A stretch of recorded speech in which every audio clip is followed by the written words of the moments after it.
12장의 2차 시를 진행하겠습니다. 계속해서 빅데이터에 관련되는 그런 내용을 학습하겠습니다. 이번 차시에서는 데이터 패러다임의 변화 그리고 통찰력에 대해서 배워보겠습니다. 그리고 유망한 직종인 데이터 사이언티스트에 대해서 배워보도록 하겠습니다. 먼저 데이터 패러다임의 변화에 대해서 좀 알아보도록 하겠습니다. 자, 패러다임이라고 하는 것이 뭡니까? 우리가 신문, 방송 또는 수업 시간에 패러다임에 대한 이야기를 많이 듣습니다. 자, 패러다임이라고 하는 게 뭐냐? 한번 정의해 보겠습니다. 패러다임이라고 하는 것은 한 시대의 사람들이 견해나 사고를 근본적으로 규정하고 있는 인식체계다. 즉, 사람들의 견해, 사고를 근본적으로 규정하고 있는 인식체계, 이게 바로 패러다임이다. 이렇게 정의를 하고 있습니다. 자, 그러면 시대가 변함에 따라서 패러다임은 어떻게 변해왔는가 하는 것을 PC 시대, 인터넷 시대, 모바일 시대, 오늘날 우리가 살고 있는 스마트 시대로 구분을 해서 각각의 시대별의 패러다임의 변화, 기술의 변화, 이러한 것들을 한번 알아보겠습니다. 자, 첫 번째 PC 시대입니다. PC 시대의 패러다임의 변화는 뭐겠습니까? 아날로그 시대에서 디지털 시대로 전환한 그러한 변화를 우리는 알고 있습니다.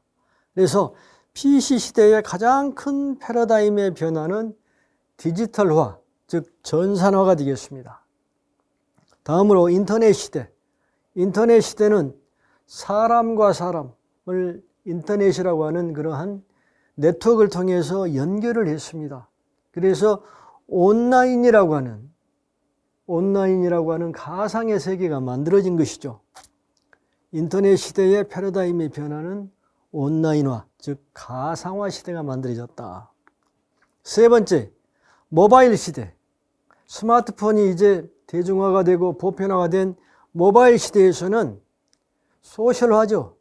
SNS로 해서 패러다임이 완전히 변했습니다. 내가 전혀 알지 못하는 도시에 갔습니다.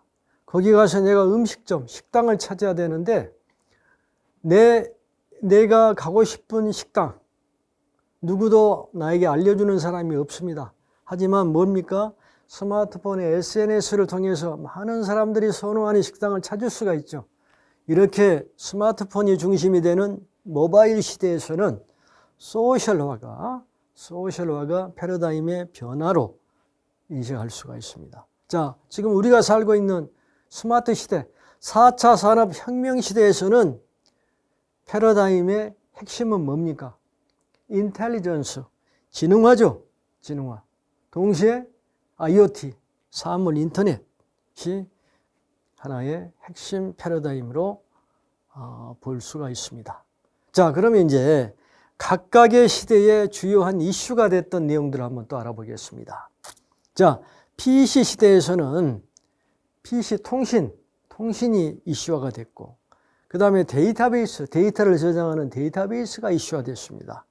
인터넷 시대에서는 초고속 정보통신망이 이슈화 됐고, 그 다음에 웹서버라든가 또는 검색 엔진이 하나의 중요한 이슈화가 됐습니다.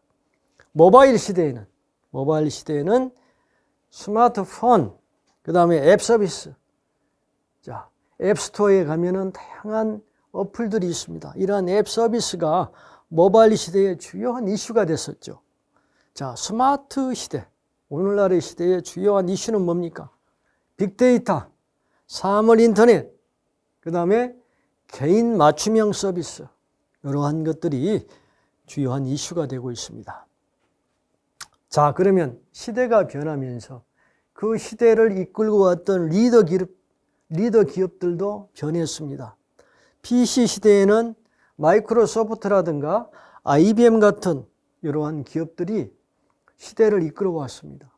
그러다가 인터넷 시대가 되면서 구글, 네이버 같은 이러한 기업들이 인터넷 시대를 끌고 왔죠.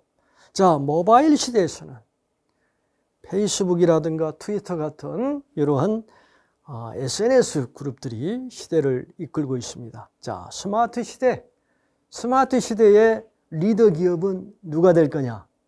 아무래도 빅데이터 기업들이 되지 않을까? 또는 자율자동차의 그런 기업들이 되지 않을까? 이렇게 예상을 해봅니다.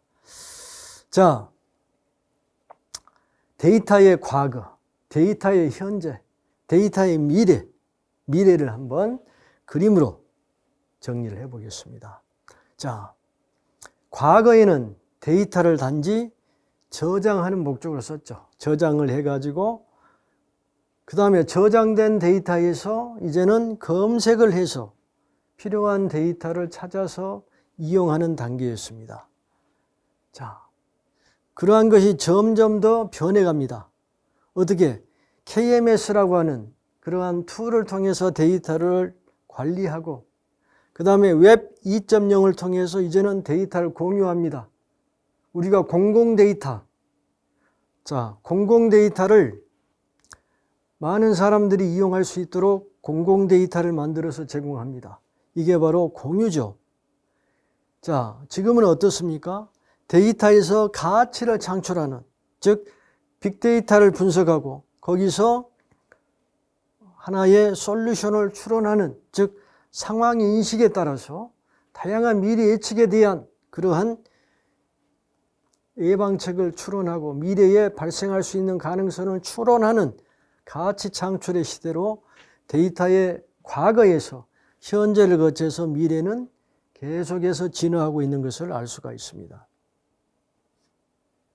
자, 이렇게 시대의 흐름이, 시대의 패러다임이 아주 빠르게 변화하고 있습니다.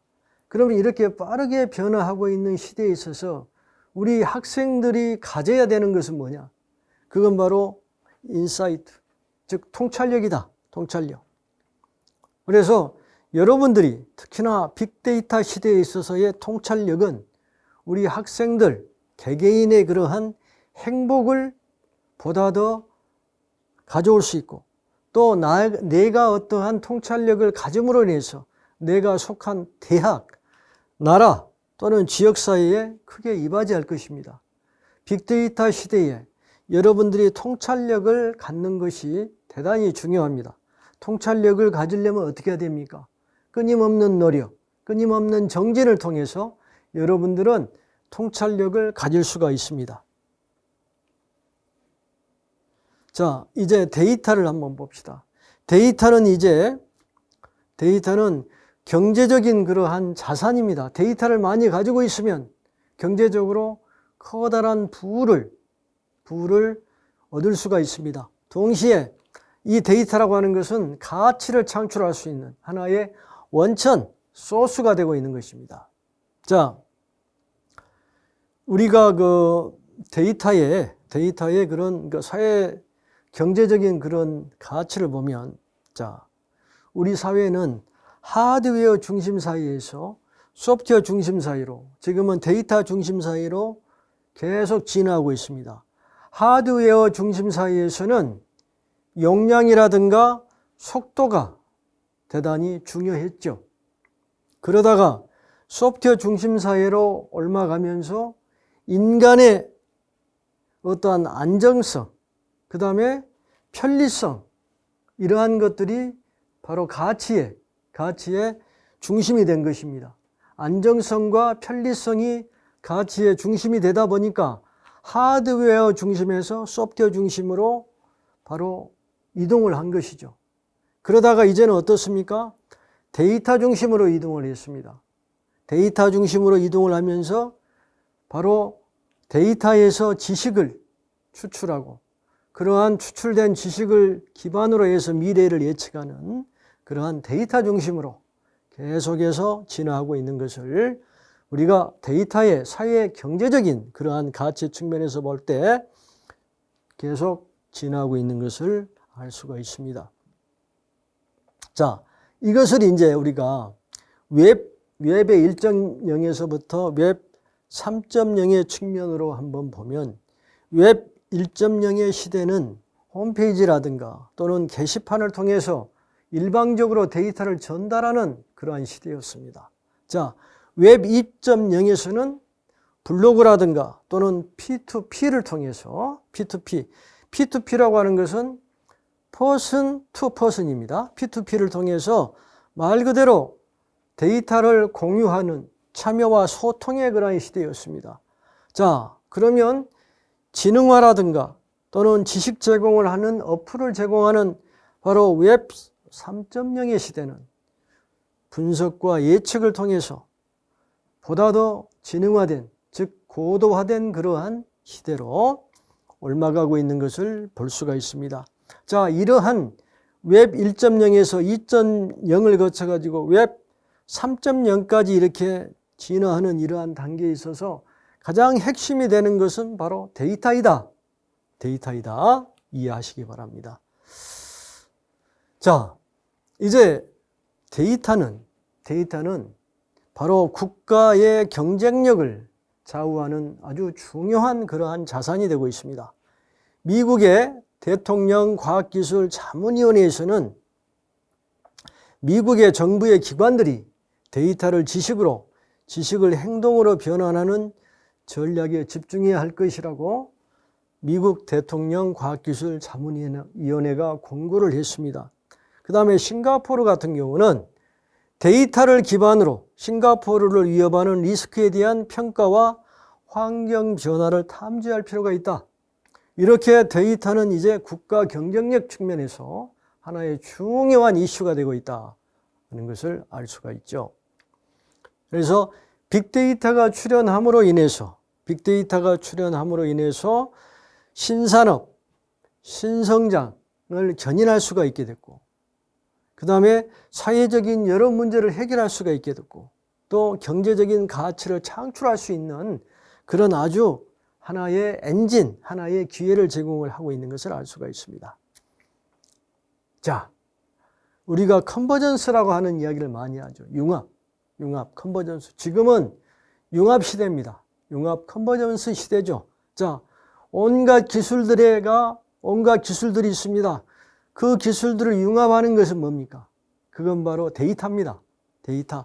여러 산업, 여러 기술들이 있는데 그러한 기술들을 융합시켜주는 것은 바로 ICT 기술이고, ICT 기술의 핵심은 데이터입니다.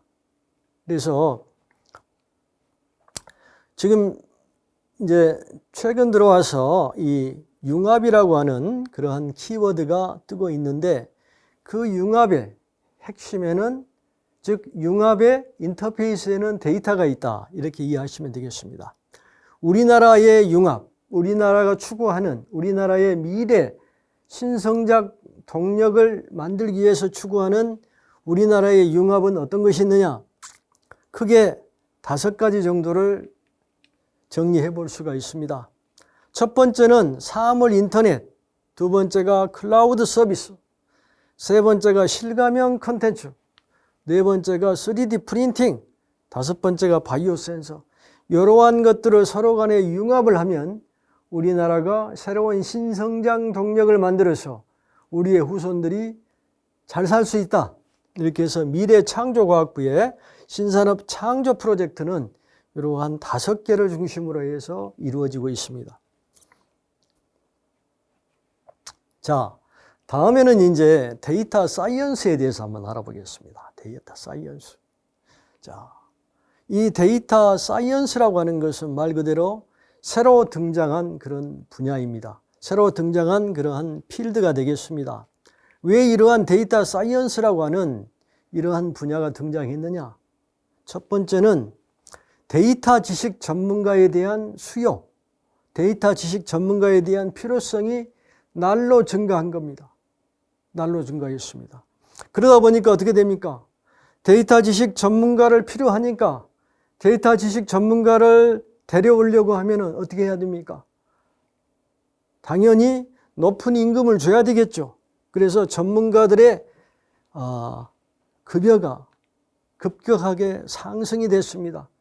자, 데이터 지식 전문가의 수요가 증가하고, 그 다음에 전문가들의 급여가 급등하고. 자, 여기 보시면 2019년, 지금 물론 2022년입니다만은, 자, 통계 데이터는 최신 통계라고 해도, 지금을 기준으로 해서 한 2년이나 한 3년 전의 데이터가 일반적인 데이터입니다. 2019년에 분석한 데이터 분석가의 수는 한 500만 명 정도가 필요하다고 합니다. 이 중에서 500만 명의 그런 데이터 분석가 중에서 그래도 고급 기술을 가지고 있는 그러한 분석가는 약 150만 명 정도가 필요하다고 합니다. 이렇게 새로운 데이터 사이언스라고 하는 그런 분야가 발생을 했고, 그 다음에 그 분야를 이끌어갈 전문가는 아주 부족한 그러한 실정입니다. 자, 그럼 이렇게 데이터 사이언스에서 종사하는 그러한 데이터 과학자는 어떠한 위치에 있는가? 미국에서 데이터 사이언스에 대한 그러한 구직의 선호도는 1등입니다. 미국에서는 데이터 사이언티스트, 데이터 과학자를 가장 선호하고 있어요. 이 사람들의 평균 연봉은 10만 불이 넘어가고 있습니다. 그 다음에 이 사람들의 소득은 다른 업종보다도 상당히 앞서갑니다. 16위에 해당이 되고 있습니다. 자, 지금은 어떻습니까? 데이터가 폭증하고 있죠. 데이터가 폭증하고 있습니다. 사물 인터넷을 통해서, 즉 사물에 설치되어 있는 센서를 통해서 데이터가 실시간적으로 발생하고 있고, SNS를 통해서 데이터가 무한정 만들어지고 있습니다. 자, 지금까지 생성된 모든 데이터들의 90%가 최근 2년 안에 만들어진다고 합니다. 그만큼 데이터는 폭증하고 있고 폭발하고 있습니다. 자, 그러면 이제 어떻게 해야 됩니까? 이렇게 폭증하고 폭발하는 데이터를 분석하고 처리할 수 있는 그러한 새로운 기술들이 등장을 해야 됩니다. 그래야지만 이 데이터, 폭증하고 폭발하는 데이터에서 의미 있는 그러한 가치를 뽑아낼 수가 있습니다.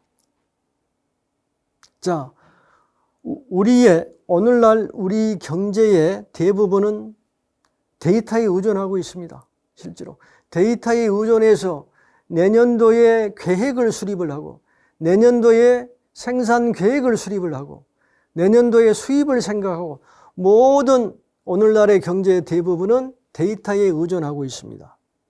그래서 문제는 뭡니까? 데이터에서 얼마나 가용할 만한 그러한 가치 있는 데이터들을 효율적으로 사용할 것인가? 그래야지만이 생산성을 올리고 그 다음에 경쟁에서 앞서갈 수 있기 때문에 이러한 데이터의 중요성은 갈수록 커지고 있는 것입니다.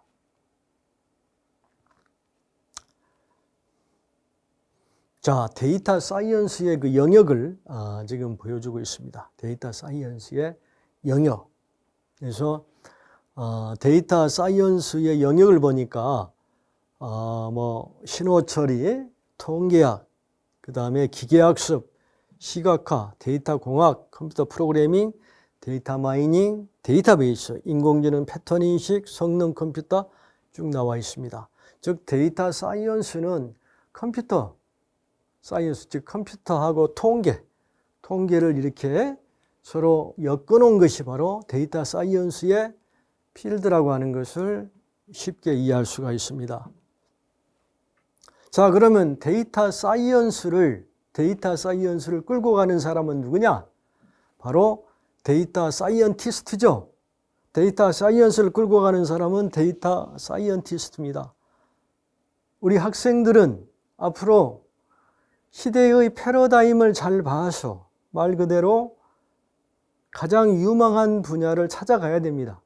전공을 살리면서도 유망한 분야를 찾아가야 된다. 그 중에 하나가 바로 데이터 사이언티스트다 하는 것을 이야기하고 있습니다. 데이터 사이언티스트라고 하는 건 뭐냐? 데이터를 수집하고 정리하고 조사하고 분석해서 시각화를 시킬 수 있는 그런 전문가를 데이터 사이언티스트라고 합니다. 이 데이터 사이언티스트는 말 그대로 빅데이터 시대에 있어서 데이터에서 의미 있는 밸류를 끄집어낼 수 있는 훈련된 전문가를 이야기합니다. 자, 데이터 사이언티스트가 기본적으로 갖추어야 되는 그러한 역량은 어떤 것인가? 먼저 프로그래머, 즉 프로그램 능력을 갖추고 있어야 됩니다. 그 다음에 수학적인 백그라운드를 가지고 있어야 됩니다. 통계적인 능력을 갖추고 있어야 됩니다. 또 비즈니스적인 마인드를 가지고 있어야 돼요. 물론 이러한 4개를 갖춘다는 것이 어렵죠. 어렵지만 지금은 프로그램 기술은 아주 보편화됐습니다. 그 다음에 수학도 이제는 모든 게 다 컴퓨터를 다 처리합니다. 통계도 마찬가지로 모든 도구들이 다 컴퓨터 프로그램화되어 있습니다. 컴퓨팅 능력만 가지고 있으면 통계와 수학적인 백그라운드를 다 커버할 수가 있습니다. 그러면 제일 중요한 것은 뭐냐? 비즈니스적인 마인드다.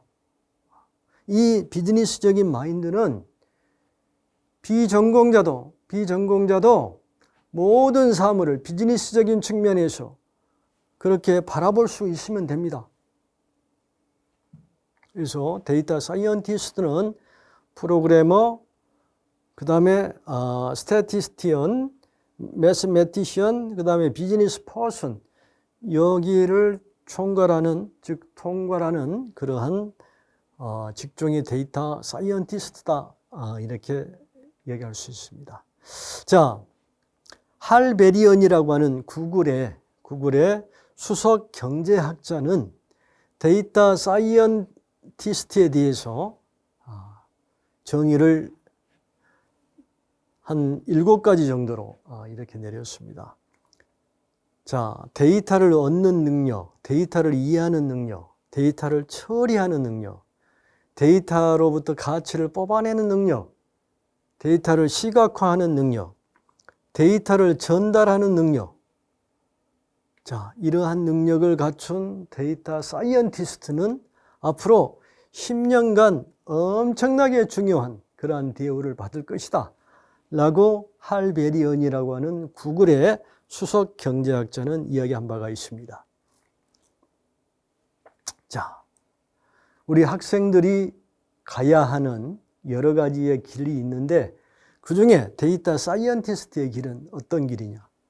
말 그대로 빅데이터의 카우보이의 그런 역할을 하는 것이다. 정형 혹은 비정형 데이터를 다루는 사람이다. 수학이라든가 통계라든가 또는 프로그래밍의 그러한 능력을 통해서 데이터를 정제하고 조직을 할 수 있는 사람이다. 또 새로운 해결책을 찾을 수 있는 사람이다. 이러한 사람들을 데이터 사이언티스트라고 이야기를 합니다. 자, 데이터 사이언티스트에 대한 정의를 이제 해보면 어떤 소프트웨어 공학자보다도 통계학 능력이 우수해야 되고 어떤 통계학자보다도 유능한 소프트웨어 공학자여야 된다. 즉 데이터 사이언티스트는 컴퓨터 과학자이면서 통계학자이고 그 다음에 비즈니스적인 마인드를 갖춘 그러한 사람이어야 된다. 이렇게 정의할 수가 있습니다. 자, 데이터 사이언티스트가 되기 위한 그런 핵심 스킬을 8가지를 다시 정리를 했습니다. 그래서 자, 기본 기술로서는 시스템 R이라든가 SQL 같은 그러한 툴을 다룰 수가 있어야 됩니다. 그 다음에 통계적인 기본을 가지고 있어야 되고 머신러닝, 기계학습에 대한 능력을 갖고 있어야 되고 다별량 분석 기술이 있어야 되고 그 다음에 소프트웨어 엔지니어링의 능력을 갖춰야 되고 데이터를 변환할 수 있는 기술, 시각화할 수 있는 기술, 마지막으로 데이터 사이언티스트처럼 생각을 할 수 있는 그러한 능력을 갖추고 있어야 데이터 사이언티스트로서의 그러한 핵심 기술을, 핵심 능력을 가지고 있다. 이렇게 이야기할 수가 있습니다.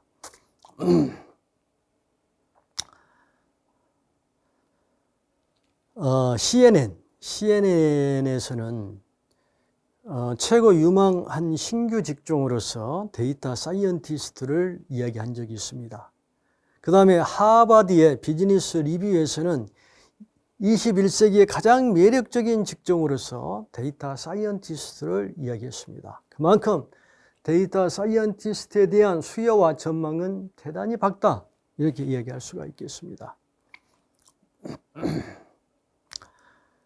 그 다음에 EMC의 글로벌 조사를 보면은 향후 5년간 데이터 사이언티스트의 인재 부족이 심화될 것으로 예측을 했습니다.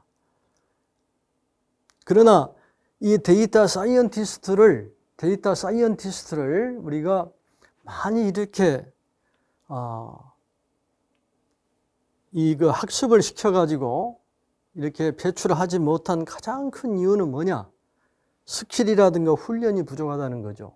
즉 데이터 사이언티스트를 전문적으로 가르치는 그러한 교육기관이 부족하고, 그로 인해서 스킬이라든가 훈련을 단시간에 받을 수 있는 그러한 여건이 안 되기 때문에 데이터 사이언티스트 인재는 향후 5년간 가장 부족이 심화될 것이다 하는 예측을 EMC 글로벌에서 하고 있습니다. 자, 이제 이번 차시에 대해서 정리를 해보도록 하겠습니다. 자, 이번 차시에서는 데이터 패러다임에 대한 PC 시대에서부터 오늘날의 시대까지의 패러다임에 대한 변화를 살펴봤습니다. 패러다임의 변화, 주요한 이슈거리, 그 다음에 그 시대를 리드하는 그러한 기업들에 대해서 쭉 봤습니다. 그리고 나서 통찰력이라고 하는 것, 인사이트, 통찰력이 중요하다라고 이야기를 했습니다. 그 다음에 데이터의 사회 경제적인 가치를 한번 알아봤습니다. 그래서 데이터 사이언스, 데이터 사이언티스트에 대한 설명을 했습니다. 우리 학생들이 21세기라고 하기는 좀 그렇습니다만은 4차 산업혁명 시대를 살아가는 우리 학생들은 데이터 사이언티스트가 되어야 됩니다. 여러분들의 전공을 좀 더 잘 살려서 전문가가 되기 위해서라도 데이터 사이언티스트가 되어야 된다. 여러분들의 전공을 더 잘하기 위해서는 전공에 필요한 데이터를 잘 가공을 해야 되고 처리를 해야 되고 분석을 해서 여러분들의 분야에 적절하게 이용을 해야 됩니다. 그렇게 되면 경쟁력도 올라가고 문제를 해결하는 능력도 그만큼 커질 것입니다. 네, 자, 여기서 이번 차시를 끝내도록 하겠습니다.